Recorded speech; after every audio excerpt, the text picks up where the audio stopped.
Hello everybody and welcome to part 3 of What If Midoriya Had the Boosted Gear. As always, this series is only possible thanks to Micah Williams, so thank you for writing this. If you've missed any of the previous parts, there will be a link in the description below and the annotation above to a playlist. If you guys enjoy this series and want to see more, please let me know by hitting that like button or by saying so in the comments below. Now let's get started, shall we? The next day arrives and Aizawa begins to speak. Decent work on yesterday's combat training, everyone. I saw the video feeds and went over everyone's results. Bakugo, you're talented, so don't sulk like a child because you lost, okay? Bakugo says, yeah, whatever. Aizawa continues, Midoriya, I see you won your match by outsmarting your opponent, but don't get hell-bent on one person or task. You ended up abandoning your teammate, and if it wasn't for Araka's quick thinking, who knows how that match would have gone. But overall, good job.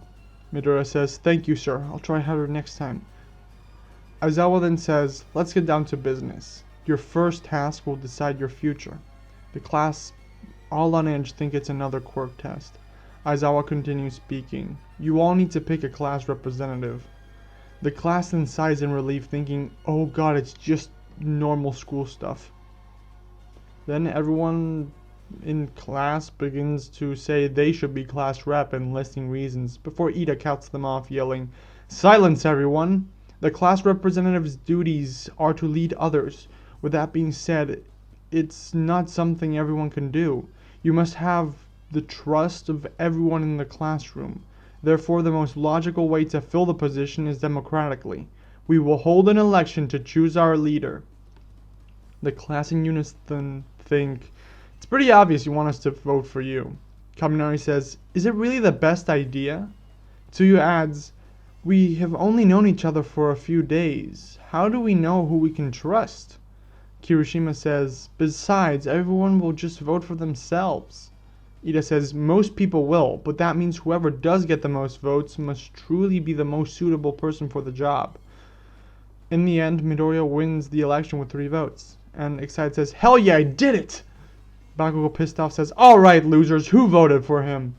Izuku, very smug, says, what, Bakugo, are you mad? You didn't expect everyone to vote for you, right? Bakugo defeated says, yeah, whatever, man. Momo still gets the second most votes, and afterwards, Ida explains to Uraka and Izuku, and in this version Bakugo, that his brother is the pro hero Ingenium in the cafeteria. During the explanation, Dreg feels a familiar presence and accidentally speaks out loud. No, it can't be. He's here? But how? And who is his vessel?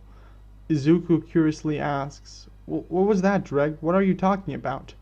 Dreg replies, oh, it's nothing. Then an alarm rings. Apparently there is a break-in. The hallway gets super crowded and Izuku says, Dreg boosted here. Dreg says, okay, boost! Izuku thinks to himself, if I could just see who's outside. He gets a good view, seeing it's just the press, and he gets Uraka to touch his hand, and he jumps on the wall, giving the same speech Ida did in canon. So Izuku keeps his role as class rep. The next day, Mr. Aizawa explains to the class that they will be participating in a rescue training at the USJ. The students put on their costumes and go to the bus. There, the topic of quirks comes up. Tsuyu says, Midoriya, your quirk is really powerful. Izuku replies, it can be, but my quirk takes a really long time to be super powerful. All the moves I use are pretty close range, and my only long range attacks is too powerful to use against normal people. Kirishima chimes in, well, that is why you added the tail to your costume, right? Izuku says, yes, but the tail is only a mid-ranged item. Kirishima says, you can upgrade your suit so you can have a long-ranged weapon. That isn't as powerful as your attack. Annoyed Dreg says, stop complaining about your boosted gear. If you want long-ranged attacks, make some. The class, all confused except for Ida, Uraka, and Bakugo, say, wait, your gauntlet speaks? Izuku says, this is Dreg. He's sealed in the gauntlet. He basically coaches me on how to use the boosted gear. Only he barely coaches me at all. He's always like, figure it out yourself. Very heated, Drake says, well, if you want to be #1 hero, you can't rely on others. That includes me. Izuku says, well, all you do is tell me what I already know and interrupt me when I'm trying to sleep. What are you even here for? Drake follows up saying, brats, and Izuku yells, ugly? Bakugo says, this happens every time they talk. They're either yelling at each other or best friends. Tsuyu says, it kinda sounds like you and him, doesn't it? Bakugo pissed up shouts, shut up, frog! Aizawa says, settle down, we're here. They all get off the bus and meet 13, who says, hello everyone, I've been waiting for you. Izuku says, wait, you're 13? As he says this, he's trying not to sound like a fanboy, but totally sounds like a fanboy. Oraka says, whoa, it's 13, she's one of my favorite heroes. 13 says, I can't wait to show you what's inside. The class all say, this is gonna be awesome. Once inside, 13 starts explaining. A shipwreck, a landslide, a fire, a windstorm, etc. I created this training facility to prepare you for different types of disasters. I call it the Unforeseen Simulation Joint, but you can call it USJ. Listen carefully. I'm sure you are aware I have a powerful quirk. It's called Black Hole. I can use it to suck up anything and turn it into dust. She goes on to say the same speech she did in canon. Then everyone notices a portal open up in the center of the USJ, and they see a bunch of villains walk out. A large majority of them are men wearing all black clothing with swords made out of light and guns. All the way at the back, they see a man with bluish hair with hands all over his body. A giant bird thing with black skin and his brains exposed. A man covered in black smoke. And a man with silver hair, a light sword, a gun, and a twisted look on his face. Kirishima says, wait, has the training started already? I thought we were rescuing people. Very firm, Aizawa says, stay back. This is real. Those are villains. Kirishima says, what? Real villains? No way. How could so many of them get into UA facility this secure? Toroki explains that there is someone jamming the alarms, and Aizawa tells 13 to get the students to safety when Izuku activates his boosted gear and says, Mr. Aizawa, if you're going to attack the villains, I'm going to help. My quirk is best suited for close combat, and besides, your quirk is meant to take on a large group of people. Aizawa says, being very strict, he says, Midoriya, you're a student, and it's my job to keep you safe. It is very illogical to let you jump into a fight with a bunch of villains. Midoriya wants to argue, but Mr. And Aizawa stops him. No buts. Go with 13. Get to safety. Aizawa jumps right into action, taking on tons of villains at once. Kurogiri then warps over to the students. Izuku is boosting up while thinking if he can boost enough. Thinking, if I can boost enough, I can get to the center, and I think I could take down all the small fries.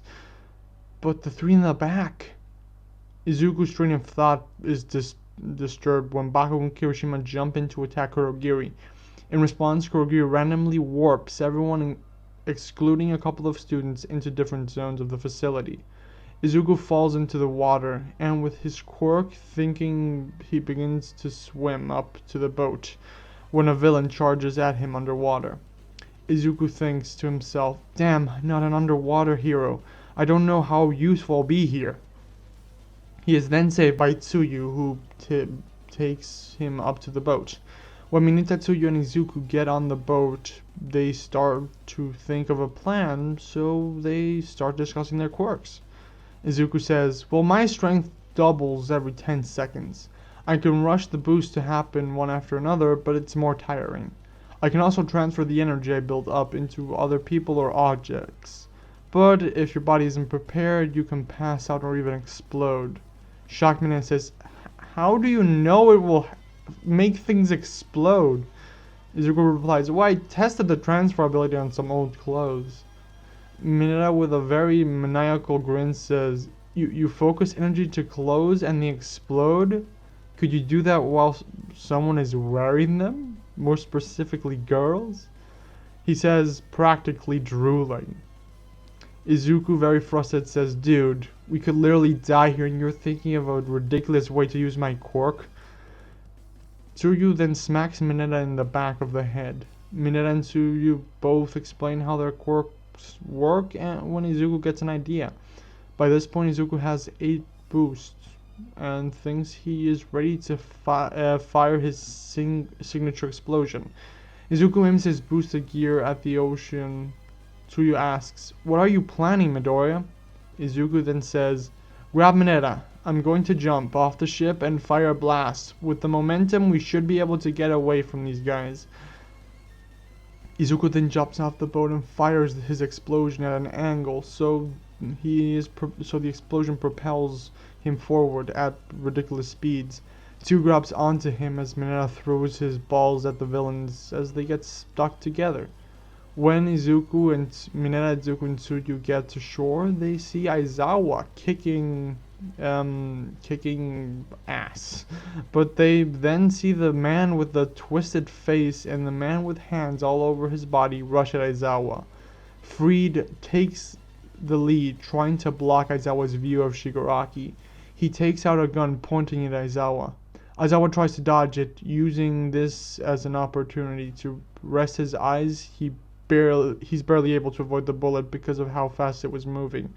Even so, it was able to graze him, burning through some of his skin. Aizawa thinks to himself, some of the other guys had light swords and normal guns, but this bullet was moving so fast I didn't even see it. The bullet grazed me, but the hit felt more like a burn than a normal bullet. Shigaraki then dashes at Aizawa, trying to grab him.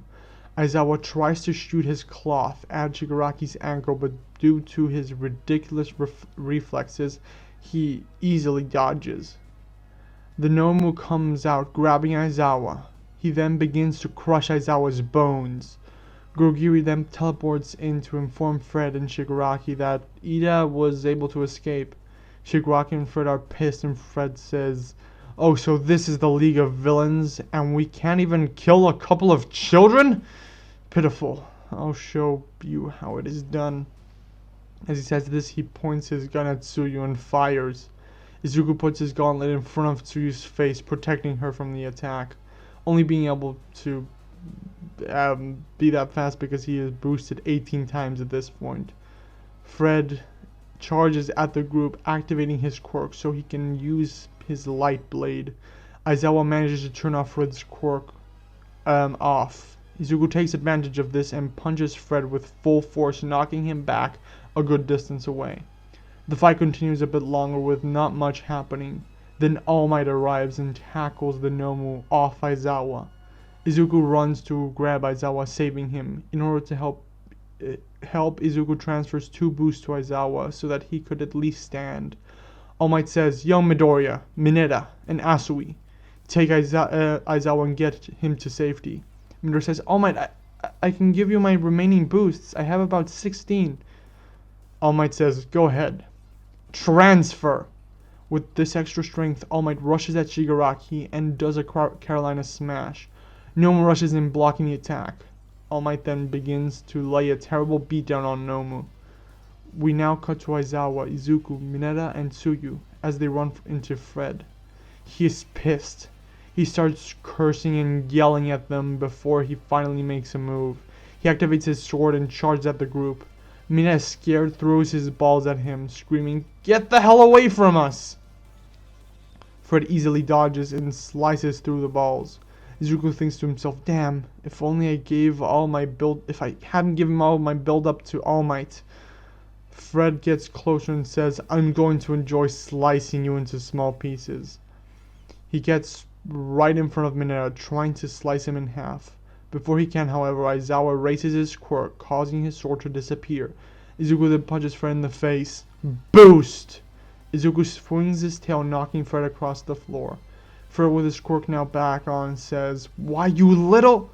He is cut off by seeing All Might trapped in between 2 warp gates. Todoroki then freezes the Nomu when Bakugo yells at Kirishima to help Izuku. Izuku yells at Mina and Tsuyu, "Take Aizawa back up to the others. Me and Kirishima will take care of this guy." Boost! Izuku and Kirishima are circling around Fred looking for an opening. Boost! Izuku, being in a blind spot, uses his speed to punch Fred in the back of the head. Fred quickly recovers and kicks Izuku in the side of the head, and shooting a beam of light through his leg. Izuku falls to the ground in complete agony. Kirishima then comes up from behind to kick Fred in the side. He then rushes to Midoriya's side and asks, "Midoriya, are you okay?" Izuku replies, "I'll be fine once I boost a couple more times. I won't even feel it." Boost! "See, it's feeling better already," he says with a chuckle. They then see All Might punch the Nomu so hard it flew out of the whole facility. Fred says, "Damn it, Kurogiri, get us out of here." Shigaraki shoots back, That's not your call." Shigaraki is then promptly shot by Snipe, who just came in through the door. Kurogiri opens a warp gate under Fred's feet, sending him to a bar before teleporting himself and Shigaraki. All Might isn't about to deflate because he was given so much energy from Izuku. The other villains are then temporarily taken care of. Well, I hope you all enjoyed this video. As always, if you enjoyed, please leave a like. If you want more of this series, if you have any suggestions for anything, please let me know in the comments below. And until next time, have a nice day, everyone. Bye!